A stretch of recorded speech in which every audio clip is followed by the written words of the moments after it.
I am the Tofu Golem. Please enjoy the video. You're signed in, so start by opening Google Drive and locating the file you want to share. Once you find it, right-click and choose Share to open the sharing dialog. This step exposes link and permission controls. Make sure you're looking at the correct file name and version. If it's in a shared folder, be aware folder settings can override file settings, so confirm ownership or edit rights before changing link access. Now move to set who can use that link.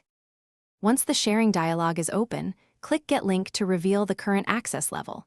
Change access to anyone with the link if you need public access, or restrict to specific people for tighter control.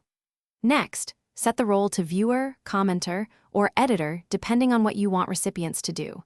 You can also expire access later if needed.